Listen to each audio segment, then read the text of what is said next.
Vamos à paz do Senhor, amém? Sempre muito bom estar aqui no altar do Senhor e com essa responsabilidade de trazer a palavra de Deus.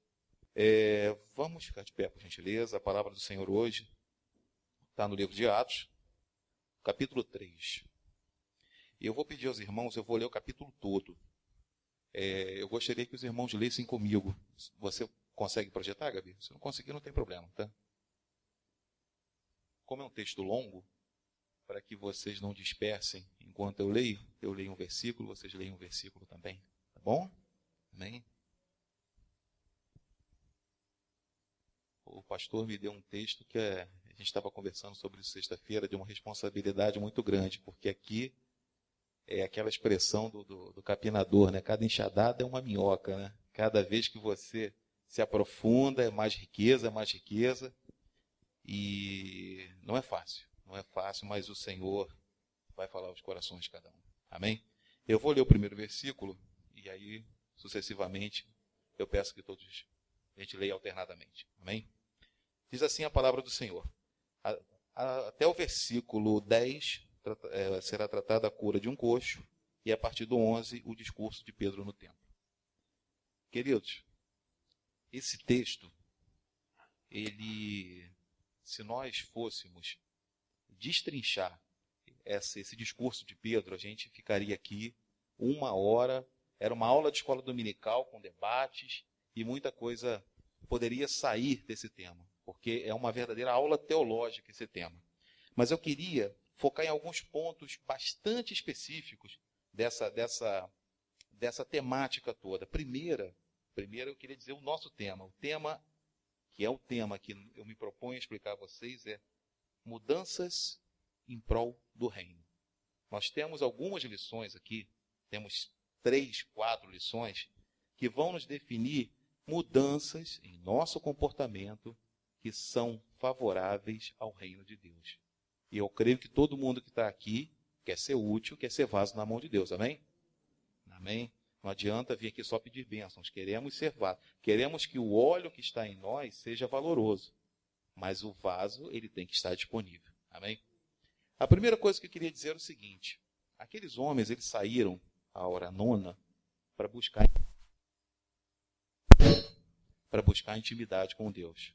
Eles saíram das suas casas, como era de costume, orar à hora nona. Era a segunda vez no dia que eles sairiam para orar, para ter relacionamento com Deus. E relacionamento com Deus, querido, você só se aproxima de Deus falando com Ele. Não dá para a gente ouvir dizer sobre alguém, se não falar com Ele, você não vai ter intimidade. Não é verdade? Quantas vezes as pessoas se orgulham em ser amigo? Eu sou amigo de fulano, eu sou amigo de Beltrano, mas você é amigo porque a pessoa te conhece. Se você não fala com o Senhor teu Deus, você não tem intimidade. E isso já estava na cultura dos judeus. Já estava na cultura. Pedro e João, eles se propuseram a ir no templo, só que eles se depararam com uma situação que todos os dias vários judeus se encontravam. Eles se encontravam com um coxo pedindo esmola. Era um dia comum, como outro qualquer. Aquele homem estava na porta da Formosa, né, na porta do templo chamado Formosa, todo santo dia pedindo esmola. Quantas pessoas entraram por aquele templo, viram aquele homem e não deram a mínima, porque se acomodam em ver aquela pessoa naquela situação. E é muito triste em que em alguns momentos de nossas vidas a gente faça da mesma forma. Nossa missão como igreja é servir aos nossos irmãos, inclusive aqueles a quem o evangelho não chegou. Como é que nós podemos evangelizar sendo indiferente aos problemas dos nossos vizinhos, aos problemas dos nossos amigos? Você não tem como alcançar essas pessoas. Você não tem como dizer para elas que Deus é bom se você não mostra o amor de Deus através da sua vida. A benignidade é um fruto do Espírito que tem que estar presente na vida do cristão o tempo todo. Então, a gente vê que aquele egoísmo, né, aquele sentimento de eu venho à casa do Senhor, eu vou lá buscar a minha bênção, eu vou lá manter o meu compromisso, a minha responsabilidade, era um compromisso dos judeus e dos frequentadores. Porém, naquele dia, aquele homem, aquele coxo, às vezes a gente se confunde com um cego de Jericó. Aquele coxo, ele teve uma experiência especial. Ele já estava prostrado há muito tempo naquela situação e ele já não tinha coragem de enfrentar mais aquela situação. Ele pedia esmolas e não olhava mais as pessoas. Veja bem, quando Pedro e João se dirigem a ele, a impressão de que nós temos é que ele está de cabeça baixa. Porque ele chega até ele, pede esmola, e a ação que ele tem imediatamente é ficar... Vê se você consegue imaginar o que eu estou tentando te passar, querido. O milagre está chegando na porta dele. Pedro e João dizem para ele o seguinte: olha só, eu não tenho dinheiro para te dar. Levanta e anda. Em nome de Jesus, levanta e anda. Ele não pulou. Ele não saltou. A impressão de que eu tenho, quando eu leio essa passagem, é que ele queria acreditar à medida que as coisas acontecessem na vida dele.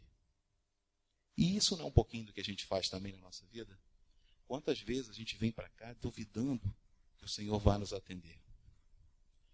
Quantas vezes a gente condiciona a nossa presença na casa do Senhor aquilo que o Senhor vai fazer por nós? Senhor, se tu me abençoares, eu vou abençoar a tua casa. Senhor, eu quero saber se tu és comigo. Eu quero saber se realmente eu tenho direito a alguma coisa. Senhor, eu preciso disso. Inclusive, eu estou até dando uma oferta especial por isso. Como se Deus precisasse de seu dinheiro. Essa é a postura que nós temos muitas vezes. E o Senhor está falando neste dia que essa acomodação do coxo, você pode dizer, o coxo não era acomodado porque era doente. Só que ele não teve capacidade nem de ter fé naquilo que os homens de Deus tinham falado para ele. Porque se ele viu algum milagre de Jesus, eu não posso dizer que ele viu, ele já devia saber que aqueles homens eram apóstolos. E se de repente o apóstolo chega para ele e fala o seguinte: eu não tenho prata, não tenho ouro, mas o que eu tenho eu te dou. Em nome de Jesus de Nazaré, levanta. Qual é a primeira coisa que nós, se fosse na nossa situação, o que nós faríamos imediatamente? Tentar levantar, né? Mas não foi isso que ele fez. Ele não tinha nem fé, né, pastor? Ele não tinha nem fé para tomar uma iniciativa própria. Isso também é uma lição que eu acho que nós temos que aprender nessa noite. Porque muitas das vezes nós deixamos de orar, nós esquecemos que nós temos um contato direto com o nosso Deus e a gente se limita a vir à igreja e pede para o irmão orar por você. É pecado isso? Nem um pouco, é uma benção. Você saber que tem um irmão orando por você é uma benção. Mas ninguém substitui a sua oração, senão a tua própria oração. Então é muito triste, eu diria, que pessoas, não estou dizendo, por favor, não estou dizendo que isso se faça aqui na nossa casa, na casa que nós frequentamos, mas é muito triste saber que há irmãos que se acomodam em pedir oração aos outros. Você tem acesso direto ao Senhor e você perde essa oportunidade de falar com o Senhor, de dizer para Ele: Senhor, eu, Paulo, eu, Liana, eu, Rita, eu preciso de Ti, Pai. Eu estou precisando. Quem sabe das minhas necessidades, das minhas fraquezas, das minhas...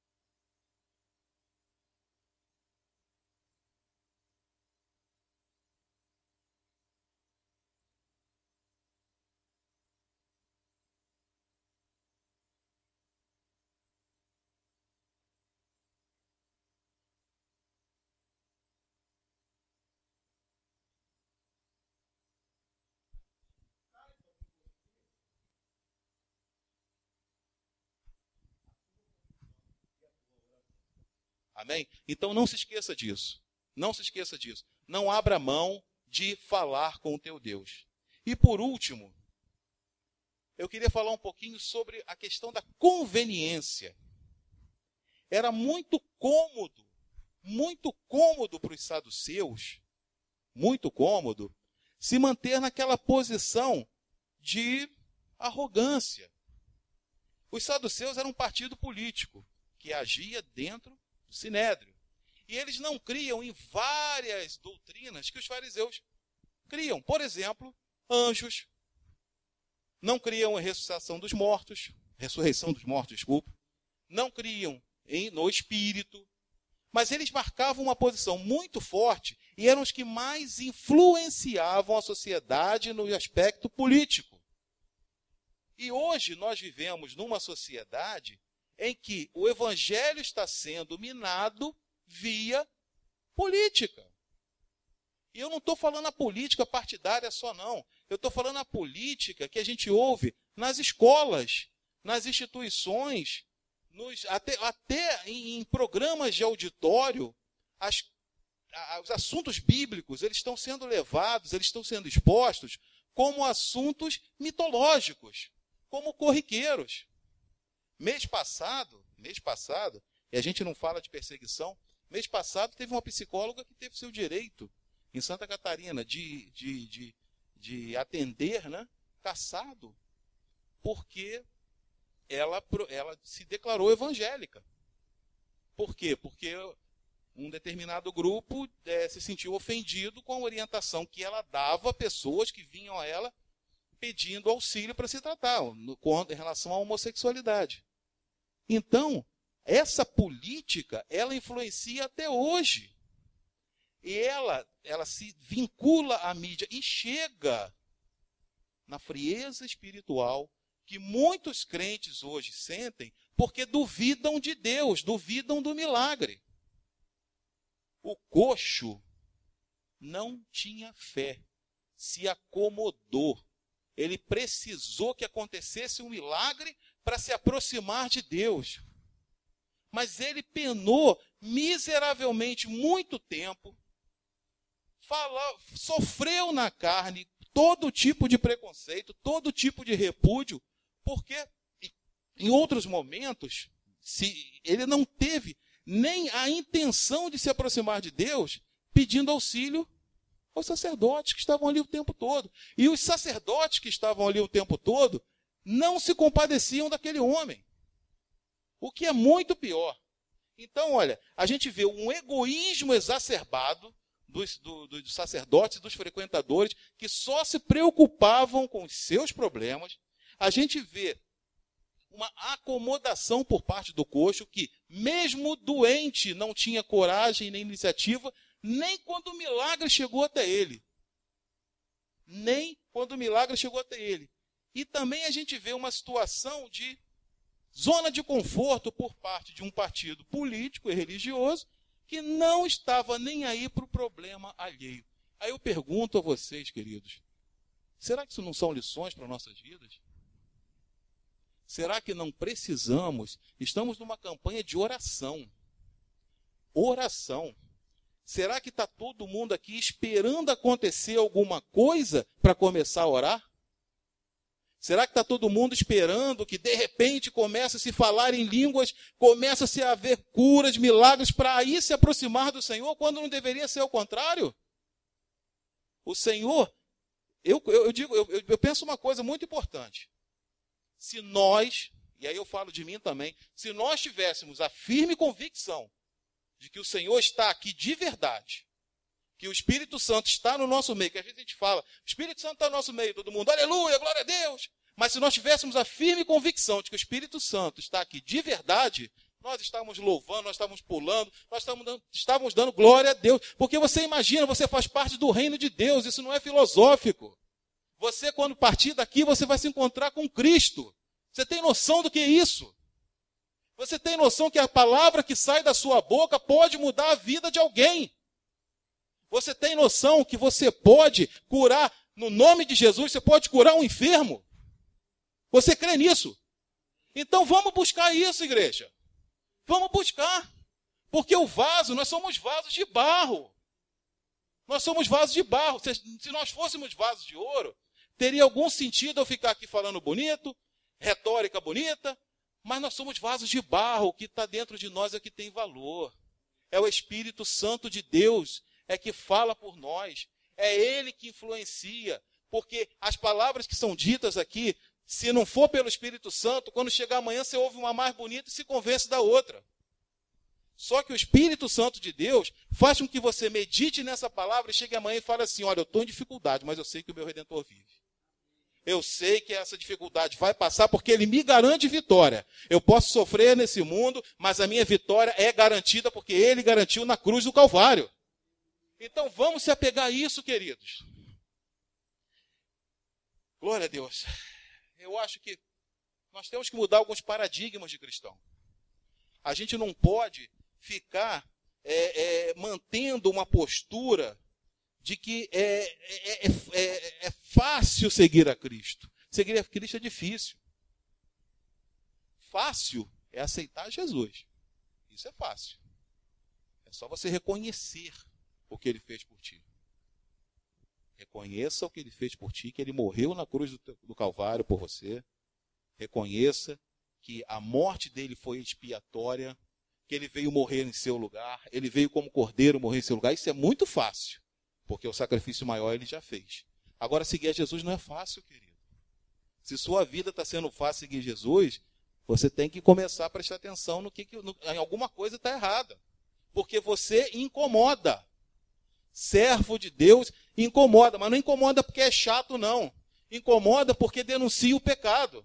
Porque enquanto muita gente acha bonito determinadas posturas, determinadas piadas de mau gosto, determinados comportamentos obscenos, enquanto todo mundo acha isso bonitinho, às vezes você chega numa festa e começa a conversar e fica todo mundo sério, mas quando se começa a falar em pornografia, todo mundo se solta. Aí você pede licença, finge que não é com você, dá licença, porque você não vai ser estúpido, claro que não. E aí todo mundo acha que você é chato. De repente, se você bebia uma cerveja, hoje não bebe mais, o cara ficou chato. Quando bebia era legal. Quando bebia era legal pra caramba. Pagavam até cerveja para você, mas hoje se você precisar de uma passagem de ônibus para procurar um emprego, ninguém pode te dar. Você já viu isso? Comigo foi assim. Olha, eu bebia muito de graça. Cerveja, bebia de graça beça. Meus primos, meus amigos, bebia beça. Aí eu aceitei a Jesus. Isso já não foi dessa vez, essa última e derradeira, não. Glória a Deus. Aí eu fui, aceitei Jesus, voltei aos caminhos do Senhor. Comecei a procurar emprego. Conhecia pessoas influentes, né? Conhecia vereadores, conhecia até o vice-prefeito na oportunidade, né? Conhecia bem, porque minha avó trabalhava na Câmara Municipal, e parece que as portas se fecham. Pô, mas não eram para se abrir? Não, querido. Servir a Deus é difícil. Servir a Deus é pagar o preço. E uma coisa importante, Pedro e João, eles tinham acabado de passar por uma das maiores experiências da vida deles, acabaram de passar pelo batismo do Espírito Santo. Tinham acabado de passar por esse batismo. Eles foram batizados no cenáculo. Aí eu fui ver hoje o que era cenáculo. Eu pensava que cenáculo era alguma parte do templo. Não, cenáculo era como se fosse um terraço. Como se fosse um terraço. Eles foram batizados num lugar semelhante a um terraço. E todo mundo via aqueles homens sendo batizados com o Espírito Santo. E todo mundo se influenciou. Todo mundo se influenciou ao ponto de Pedro pregar. Esse mesmo discurso que você vê aqui, que nós lemos, é um discurso muito semelhante que você lê em Atos 2. Muito semelhante. Naquela ocasião, 3.000 pessoas aproximadamente aceitaram Jesus. Com esse mesmo discurso que nós lemos. Nesse daqui, você sabe o que acontece no capítulo 4 de Pedro e João? Nós lemos o capítulo 3, não foi? Sabe o que acontece no capítulo 4? Vocês sabem? Sabem? Aonde que eles discursaram agora? Não foi dentro do templo? Não, aqui foi dentro do templo. Sabe o que aconteceu com eles depois do discurso dentro do templo? Foram presos. Foram presos. Ou seja, quando eles estavam num terraço, recebendo o batismo com o Espírito Santo e pregando, 3.000 pessoas se renderam a Jesus. Eles dentro da igreja, o local onde deveria haver a transformação, eles saíram presos.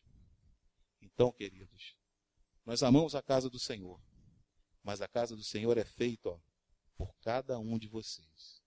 Quando vocês saírem desse local, saiba que o que vocês falam, o que sai de sua boca, muda a vida de uma pessoa.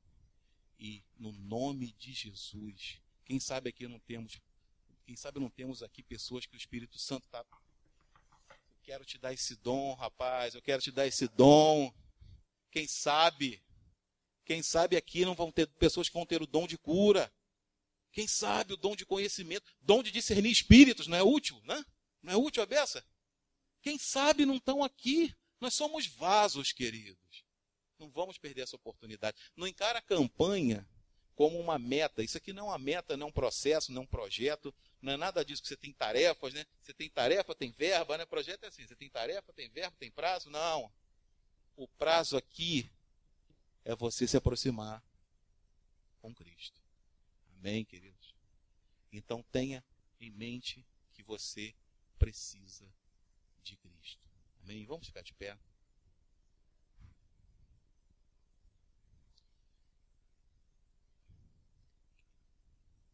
Queridos, por conta de 2 incrédulos,